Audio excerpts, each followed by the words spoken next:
Group 2 mains ఆంధ్రుల సాంఘిక చరిత్ర ఏపీ హిస్టరీ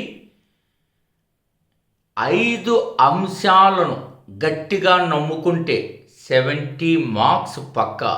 అది ఎలా సాధ్యమో ఈ వీడియోలో చూద్దాం. Welcome to one and all, this is doctor Gopal D. Group 2 మిత్రులారా, నేను ఒక హెడ్డింగ్ ఇచ్చాను మీకు, 5 అంశాల కిందికి. ముఖ్యంగా ఆంధ్రుల సాంఘిక చరిత్రను 3 భాగాలుగా మారుద్దాం. అది మీకు తెలుసు, ప్రాచీన, మధ్యయుగ, ఆధునిక. ప్రస్తుత వీడియో ఏన్షియంట్ అండ్ మెడివల్, ప్రాచీన ఆధునిక అంశాల గురించి మనం మాట్లాడదాం. ఇందులో ఫస్ట్ మీరు అర్థం చేసుకోవాల్సింది ఏంటి అంటే, ఇది చాలా టఫ్, కోర్ ఏరియా అంతా ఇక్కడే ఉంది. నిజానికి 75లో 45 మార్క్స్ ఈ 2 దీంట్లోనే వచ్చేస్తుంటాయి. 45 మార్క్స్ అంటే చాలా ఎక్కువ కదా. ఇందులో ఎట్లా గందరగోళము, గుర్తుకు లేకపోవడము, ఎక్కడెక్కడో మనకు తెలియని కొత్త కొత్త అంశాలన్నీ క్వశ్చన్ పేపర్లో కనిపించడము, ఈ దరిద్రం అంతా ఈ 2 దాంట్లోనే కనపడుతుంది. దరిద్రం అంటే చమత్కారంగా. అది ఆ ఏన్షియంట్ ఆధునిక ఆంధ్ర ఎంతో కొంత మనకు తెలిసే అనిపిస్తుంటుంది, తెలియకపోయినా. ఇక్కడ అట్లా కాదు. అందువల్ల ఫస్ట్ నేను దీన్ని ఈ 2 భాగాలను 5 అంశాల పరిధికి సబ్జెక్ట్ తెచ్చేస్తే ముందర సిలబస్ను మనం వేగంగా అవగొట్టచ్చు. సో అది ఎలాగన్నది బోర్డు చూడండి మిత్రులారా, డిస్కస్ చేస్తూ వచ్చేద్దాం. రైట్ మిత్రులారా, 5 అంశాల పరిధిలో 1 శాసనాలు చూద్దాం. మీరు ఈ శాసనాలు ఎక్కడెక్కడ అనేది ఫస్ట్ మీరు అర్థం చేసుకోవాలంటే, దయచేసి అందరూ నాసిక్ శాసనం, నానాఘాటి శాసనం, ఏది బట్టిప్రోలు శాసనం, హిరహార గల్లీ శాసనం అవి వదిలిపెట్టండి. కొత్త శాసనాల కోసం ప్రయత్నం చేయాలి. ఉదాహరణకు రాణి రుద్రమదేవికి అనేటువంటి బిరుదు గురించి ఏ శాసనంలో ప్రస్తావించబడింది? ఎంత చక్కగా ఉంటుంది. ప్రళయ నాయక గురించి ప్రస్తావించబడిన శాసనం ఏంటి? లేదా లక్ష్మీశ్వర శాసనం ఎలాంటిది? మంతిరా శాసనం ఏం చెప్పబడింది? ఈపూరు శాసనాలు ఎన్ని రకాలు, అందులో ఏం చెప్పబడ్డాయి అని అంటే, ఈ శాసనాలను మీరు శాతవాహన యుగము, ఇక్ష్వాకులు కొద్దిగా, విష్ణుకుండిన యుగము, శాలంకాయనలు, పల్లవులు, తూర్పు చాళుక్యులు, కాకతీయులు, విజయనగర యుగము, ఓకే, రెడ్డి రాజులు, వీటి వరకు శాసనాలన్నీ ఒక చోటుకి తెవ్వండి. బహుశా ఎక్కువ కాన్సన్ట్రేషన్ కొత్త శాసనాల పైన దృష్టి పెట్టండి. నేను చెప్పినట్టుగా అంటే శాసనాలన్నీ, ఈ శాసనాలు ఎలా రాయాలి? ఇందులో దాన శాసనాలు ఉంటాయి, సంస్కృత భాషాపరమైన తేడాల శాసనాలు ఉంటాయి, యుద్ధాల గురించి చెప్పిన శాసనాలు ఉంటాయి, రాజ్య పరిస్థితులు వివరించిన శాసనాలు ఉంటాయి. అవన్నీ ఇందులో రావాలి. మీరు ఓపిక నేను చెప్పినట్టు వినండి. చాలా తొందరగా సబ్జెక్ట్ అయిపోతుంది, చాలా హాయిగా కూడా మనకు వెళ్తారు. It's a master strategy. శాసనాలలో ఫస్ట్ మీరు చూడాల్సింది, మేము రాసాను చూసారా, 25 పుస్తకాల నుంచి వచ్చినటువంటి ఆంధ్రుల సాంఘిక చరిత్ర. ఇందులో నేను ప్రత్యేకించి రాశాం, చూడండి. బీదర్ కోట శాసనం, దీంట్లో రుద్రమదేవికి రాయ గజకేసరి అని ప్రస్తావించబడినది, ఆ వివరాలు. ఇలా మీరు ప్రత్యేకంగా మీరు రాసుకోవలసినటువంటి అవసరాన్ని మనకు చాలా ఉంది. త్రిపురాంతక శాసనం, దుర్గి శాసనం, ఇట్లా కొత్త కొత్త శాసనాలు మీరు రావాలి. వేల్పూరు శాసనం సుమారుగా నాకు తెలిసి నేను చెప్తా చూడండి, శాతవాహనంలో ఒక 10 నుంచి 12 శాసనాలు, ఇక్ష్వాకులో ఒక 3-4 శాసనాలు, తర్వాత విష్ణుకుండిన యుగం ఒక 6 శాసనాలు, తర్వాత తూర్పు చాళుక్య యుగం ఒక 10 శాసనాలు, కాకతీయులు ఒక 10 శాసనాలు, రెడ్డి రాజులు ఒక 6 శాసనాలు, తర్వాత మధ్యలో ఇంకేం వదిలేసాం, విజయనగర యుగం అందులో కూడా కొన్ని ఒక 5-6 శాసనాలు. ఈ శాసనాల్ని మీరు ప్రత్యేకించి చదువుకుంటే ఒక అంశం పోతుంది. క్లియర్? 1 శాసనాలు, అందులో ఏం రావాలా? కొత్త అంశాల దృష్టికి మీరు తీసుకురావాలి. రిమెంబర్, శాసనాలు అనేవి అన్ని చాప్టర్ల నుంచి ఒక చోటికి చదివేసేయండి, సబ్జెక్ట్ అయిపోతుంది. రెండోది ఏమి తీసుకురావాలి శాసనాల తర్వాత మీరు ఫస్ట్ బాగా గమనించాల్సింది ఏంటంటే, చూడండి మిత్రులారా, వృత్తులు తర్వాత మనకి భూమి శిస్తు తర్వాత ట్యాక్స్ సిస్టమ్ పన్నులు, తర్వాత అధికారులు. ఈ 4 రెండో దాంట్లోనే కవర్ అయిపోవాలి. ఉదాహరణకు శాతవాహనుల కాలంలో మీకు వృత్తుల గురించి అన్నీ చదువుతూ ఉంటారు. లాస్ట్ టైం వధిక అంటే ఏమిటి అని అడిగారు, మీకు తెలుసు వడ్రంగి. అట్లాగే ఈసారి మితిక అని అడిగేటువంటి అవకాశము ఉన్నది, వతికిన్లు అని అడిగేటువంటి అవకాశము ఉన్నది. సో ఇట్లా మనకు మణికర అని అడిగే అవకాశము ఉన్నది.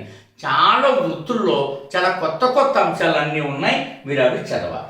భూమి శిస్తు జనరల్గా అందరికీ ఒక ఐడియా ఉంటుంది, 1/6 ఇది న్యాచురల్ ఫినామినా. కానీ కొన్ని ప్రాంతాల్లో భూమి శిస్తుని తగ్గించారు, కొందరు సగం తీసుకున్నారు, కొందరు 30 వాటా తీసుకున్నారు. ఇవన్నింటి గురించి ఇందులో మీకు వచ్చేయాలా. అలాగే అధికారులు చదివినప్పుడు చాలా జాగ్రత్తగా ఉండాలి. అధికారులు మీరు గమనంలోకి తీసుకోవాల్సింది ఏంటంటే, పెద్ద రీసెర్చ్ చేయకపోకండి. ట్యాక్స్ వసూలు చేసేవాడు, వాటిని ఖర్చు చేసేది ఏ రకంగా అనేటువంటి వాడు, అలాంటి ప్రత్యేకమైనటువంటి అంశాలు. సో అదే రకంగా అభివృద్ధి కార్యక్రమాల కోసం కొంతమంది అధికారులు ఉంటారు. ఉదాహరణకు చెరువులు తవ్వించడం, దానికోసం ప్రత్యేక అధికారులు ఎవరు, వారు ఎట్లా నియమింపబడ్డారు, ఇది నీకు క్లారిటీ రావాలి. ఇది రెండో దాంట్లో రావాలి. ఇక మూడో పాయింట్ ఏంటన్నది ఒక్క సెకండ్ బోర్డు మీరు చూస్తారు. మిత్రులారా, మూడో అంశం చూడండి, చాలా అంశం. యుద్ధాలు, ఫలితాలు, సామంతులు. ఇది నీకు శాతవాహనం నుంచి చివరి వరకు వస్తే నీకు ఒక ఐడియా వస్తుంది. విరజా యుద్ధము, నిడదవోలు యుద్ధము, ఇట్లా కొత్త యుద్ధాలు, ముఖ్యంగా కాపయ నాయకులు వచ్చిన తర్వాత జరిగిన పరిణామాలు, వెలనాటి చోడులు, తూర్పు చాళుక్యులు, అలాగే పల్లవులు, విష్ణుకుండినులు, శాలంకాయనులు, ఆనందగోత్రులు ఒకవైపు అయితే కొన్ని యుద్ధాలలో తూర్పు చాళుక్యులు, రాష్ట్రకూటులు, కళ్యాణి చాళుక్యులు, అవునా, చోళులు, ఈ మైత్రి ఎట్లా ఉంది, ఇది నీకు ఖచ్చితంగా అంటే ఎవరికి సామంతులు, ఎవరెవరు యుద్ధం చేశారు, వాటి రిజల్ట్ ఏమైనది, ఇది ఖచ్చితంగా నీకు రావాలి. ఈ ఓరియంటేషన్లో నీకు బిట్ వస్తుంది. లాస్ట్ టైం కూడా గట్టిగా మీకు అడగడం జరిగినది, మీరు గమనించే ఉంటారు. అందులో మీరు ఖచ్చితంగా రాసుకోవాలి, అలాగా తయారు చేసుకోవాలా. పుస్తకాలను అలా కాకుండా కొంత తయారు చేసుకోగలిగితే బాగా ఉంటుంది. సో ఇది యుద్ధాలు, ఫలితాలు, సామంతులు. ఒక సెకండ్ నేను మీకు ఆ యుద్ధం ఎట్లా రాసి ఇచ్చానో చూపిస్తాను. ఒక సెకండ్ మిత్రులారా, అది మీకు ఇలా రాసుకోవచ్చు అనేది మీకు అర్థమవుతుంది. ఇక చూడండి, సోరమడి యుద్ధం, వల్లాలా యుద్ధం, తక్కువలా యుద్ధం, ఇట్లా రావాలి వాటి ఫలితాలు.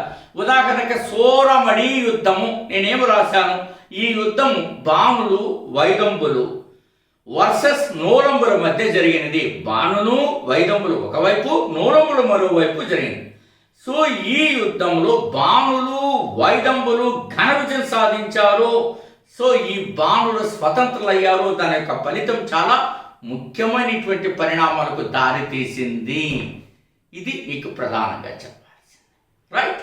ఇక నాలుగవది ఏమిటి, చాలా ఇంపార్టెంట్. 4వ హెడ్డింగ్లోకి మనం ఎక్కడెక్కడ తీసుకొస్తామో చూడు మిత్రులారా. 4వ దాంట్లోకి ప్రాంతాలు, స్థావరాలు లేక క్షేత్రాలు, దానం చేసిన గ్రామాలు, ఇన్స్టిట్యూషన్స్ అంటే ఇది విద్యా కేంద్రాలు కావచ్చు, దాన్ని సారస్వత కేంద్రాలు అంటారు, మత కేంద్రాలు, అట్లాంటివి ఏమిటనేది నేను చెప్పబోయే ముందు మీకు అందరికీ తెలుసు, ప్రతిసారి నేను మిమ్మల్ని ఎంకరేజ్ చేయడానికి ఈ నోటిఫికేషన్లనే మీరు మరొక అవకాశం ఇవ్వకుండా మీరు సక్సెస్ అవ్వాలి అంటే డెఫినెట్గా మీ దగ్గర మంచి పుస్తక వనరులు ఉండాలి, మంచి గైడెన్స్ ప్రోగ్రామ్ ఉండాలి, సరైన సార్ల ఆధ్వర్యంలో చదవాలి. ఈ రెండింటిని మేము పరిష్కరిస్తూ మంచి కోర్సులు మీకు అందుబాటులోకి తీసుకొచ్చాం. మిత్రులారా, మీకు అనేక సందర్భాల్లో చెప్పాను, కొత్తగా చూసేవాళ్ళు మా వీడియోస్ అన్నీ గమనించండి. 80 పుస్తకాలను తీసుకుని వాటిని 5 ఏళ్ళు శ్రమించి ఇట్లా తయారు చేసాం, ఇందాక చూపించాను.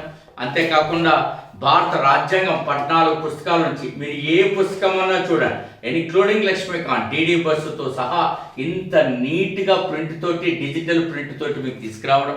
సైన్స్ అండ్ టెక్నాలజీ, ఒక second, science and technology very dynamic current affairs. ఇది పాతది, నేను మీకు చూపించాను, గమనించారా? అంటే అదే ఉంటుంది అనుకోండి కవర్ పేజ్. ఇది నిన్నటి కొత్తది, చూడండి ఎట్లా ఉందో. తొక్కదీసి చాలా గర్వంగా చెప్పగలను.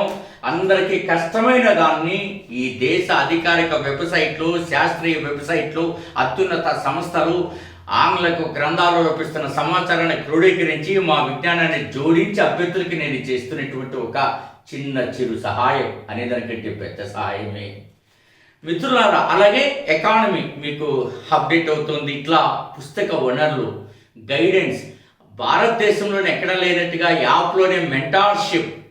ఎక్కడ మెంటార్షిప్ అంటే నెక్స్ట్ లెవెల్ ఇన్పుట్స్ అంటున్నాం మనం. అంటే అదో ఇందాక చెప్తాను, ఇలా చదవండి, ఇక్కడ బిట్ వస్తుంది. లాస్ట్ టైం ఇప్పుడు వదిక అని వచ్చింది, సో ఈసారి మితిక అనేది రావడానికి అవకాశం ఉంది, సెలవు బతికిళ్ళు రావడానికి అవకాశం ఉంది. ఇలా చెప్పడం మూలాన మీకు ఆ సబ్జెక్ట్ పైన ఎంతో కాన్ఫిడెంట్ వస్తుంది, ఎంతో ధైర్యం వస్తుందని నా ఉద్దేశం. సో మీరు దయచేసి ఉపయోగించుకోండి. అవి మీకు అందరికీ తెలుసు, చాలాసార్లు నేను చెప్పాను. 8074940030 ఇది మన వాట్సాప్ నంబర్. డెమో పీడిఎఫ్ 60 పేజీలు పంపుతారు మిత్రులారా, కనీసం అవన్నీ చూడండి, టెస్ట్ పంపించండి. సో వాట్సాప్ చేయండి. అలాగే డౌన్లోడ్ శ్రీ మేఘన థింక్ ట్యాంక్. రైట్ మిత్రులారా, వెళ్ళమ్మ సబ్జెక్ట్లకి. రైట్, సో రైట్, స్థావరాలు, క్షేత్రాలు, దానం చేసిన గ్రామాలు, ఇన్స్టిట్యూషన్స్. అంటే నా ఉద్దేశం ప్రాంతాలంటే ఏమేమి, ఫస్ట్ ఎక్కడెక్కడ చూడాలి ప్రాంతాలంటే, ఎక్కడైనా మనకు ఒక ప్రఖ్యాతిగాంచినటువంటి స్థావరాలు కానీ ప్రాంతాలు కానీ, ఉదాహరణకు మనకి ఈ కుందాచార్యుడు మీకు తెలుసు కదా, జైన గురువు.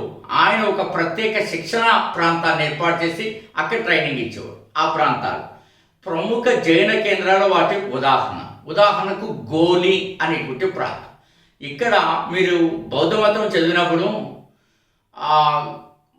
సిద్ధార్థుడికి ఒక గ్రామ పెద్ద కుమార్తె, ఆ పిల్ల వచ్చి పాయసాన్ని అందించి ఆయన యొక్క ఆకలిని తీర్చింది. సో ఆ యొక్క వృత్తాంతం అంతా ఏ జాతకథలో వివరించారో దాని యొక్క దృశ్యాలు ఏ బౌద్ధ చిత్రంలో మనకు కనపడతాయి. సో ఇట్లా ప్రత్యేకించి అట్లాంటి స్థావరాలు చాలా మనకు ఉన్నాయి. అవి మళ్ళీ చాలా వరకు దానం చేసిన గ్రామాలు, ఉదాహరణకు మీకు తెలుసు పాతూరు లేక పాంతూరు గ్రామాన్ని దానం చేయడం. ఎంతమంది బ్రాహ్మణులకి దానం చేశారు, అందులో ఆ బ్రాహ్మణుల కూటమి నాయకుడు ఎవరు, ఇట్లాంటివి మీకు చాలా ఇంపార్టెంట్గా అడగబోయేటువంటి అవకాశాలు ఉన్నాయి. చాలా ఘటికా కేంద్రాలు, ఇవే ఇన్స్టిట్యూషన్స్ అంటే సారస్వత కేంద్రాలు, మత కేంద్రాలు, వాటికి దానం చేసింటారు, వాళ్ళకి రాజపోషణ కల్పించింటారు, వాటికి అధ్యక్షులు ఉంటారు. ఉదాహరణకు మండశర్మ ఏ యొక్క ఘటికా స్థానానికి అధ్యక్షులు. అట్లాగే అనంతపురం జిల్లాలో ఉన్నటువంటి ఘటికా స్థానమేని, అట్లాగే ప్రముఖ బౌద్ధ కేంద్రాలు. ఇట్లా ఇవన్నీ ఇక్కడే మనం నేర్చుకోవడం వలన ఈ సబ్జెక్టుని మీరు హెడ్డింగ్ పెట్టుకొని చిన్న రఫ్ పేపర్ తీసుకొని మీరు ఆ హెడ్డింగ్ పేరు రాసుకొని చదువుతురండి. నా మాట వినండి, మీరు చాలా తొందరగా వితిన్ 10 days సబ్జెక్ట్ కంప్లీట్ చేసేస్తారండి. ఇప్పుడు 5వ సబ్జెక్టులకి ఏం వెళ్దామో మీరు ఒకసారి చూడండి. సో 5 లాస్ట్ పాయింట్ కిందకి దీన్ని తీసుకొద్దాం మిత్రులారా. 5వ దాంట్లో చూడండి, చాలా ఆసక్తికరం. సారస్వతం అంటే లిటరేచర్ పార్ట్ ఎక్కడెక్కడ వస్తుంది మనకు? శాతవాహనంలో లిటరేచర్ పార్ట్ వస్తుంది, కొత్తవి చదవాలా. ఇంకా మీరు ఆ పాతవే ఇది ఆ గుణాఢ్యుడు బృహత్ కథ, ఏంది ఇది కథా సరిసాగరం, ఐఎమ్ నాట్ ఇంట్రెస్టెడ్. మీరు సిద్ధేశ్వర చరిత్ర కొత్త వాటికి వెళ్ళాలా, వలయ మాల అట్లా కొత్త వాటికి వెళ్ళాలా. సో ఇంద్ర నంది ఇట్లా కొత్త వాటికి వెళ్తే మీకు మంచి అవకాశాలు వస్తాయి. ఈ సారస్వతం ముఖ్యంగా మీరు వెనకటి నుంచి మొదలు పెట్టండి. ఎక్కువ కాకతీయులు, రెడ్డి రాజులు, ఈ 3 చదివిన తర్వాత మీరు శాతవాహనంలో ఇతర మళ్ళీ చదువుతారు. రెడ్డి రాజులు, కాకతీయులు, తూర్పు చాళుక్యులు ఫస్ట్ కంప్లీట్ చేయండి. ఫస్ట్ కంప్లీట్ చేయండి. విజయనగరము, శాతవాహనలవి మళ్ళీ కవర్ చేస్తారు. దాంట్లో కూడా లాజిక్ చదవచ్చు. ఇక నిర్మాణాలు అంటే ఆలయ నిర్మాణాలు కావచ్చు, ప్రఖ్యాత కట్టడాలు కావచ్చు, అవి చాలా ఇంపార్టెంట్. ఎక్కువ తూర్పు చాళుక్యుల కాలంలో, అటు తర్వాత కాకతీయుల కాలం, రెడ్డి రాజుల కాలం, ఈ ఫస్ట్ ఇవి చదివేయండి. ఇందులో చెరువులు కూడా మీకే వస్తాయి. ఈ చెరువులు చదివేటప్పుడు పోరు మామిళ్ళ శాసనం, ఇది చదవడం మర్చిపోవద్దు. పోరు మామిళ్ళ శాసనం చెరువులు నిర్మించడానికి చెప్పిన డ్యాస్ సూత్రాలన్నీ ఇందులోనే ఉంటాయి. ఇట్లాంటి కొత్తవన్నీ ఇక్కడే చదవాలా. ఇది లాస్ట్ బట్ నాట్ లీస్ట్ ప్రముఖ రాజులు. శాతవాహనులు అయితే గౌతమిపుత్ర శాతకర్ణి, కాకతీయులైతే గణపతి దేవుడు, రుద్రమదేవి, మొదటి ప్రతాపరుద్రుడు, రెండవ ప్రతాపరుద్రుడు. అట్లాగే మనకు విష్ణుకుండ యుగం అయితే రెండవ మాధవ వర్మ, నాలుగవ మాధవ వర్మ. సో ఇట్లా రెడ్డి రాజులు అయితే పెదకోమటి వేమారెడ్డి, కుమారగిరి రెడ్డి, ఇట్లాంటి మీరు ప్రముఖ రాజుల్ని గురించి చదువుకోవండి. ఓకే, సో మీకు ఆల్ ద వెరీ బెస్ట్. ఇక్కడ ఇచ్చినటువంటి నెంబర్కి డెమో పీడిఎఫ్ టెస్ట్ చేసుకోండి. Download Srimeghana think tank. మీకు అంతా మంచి జరుగుతుంది. All the very best. Thank you.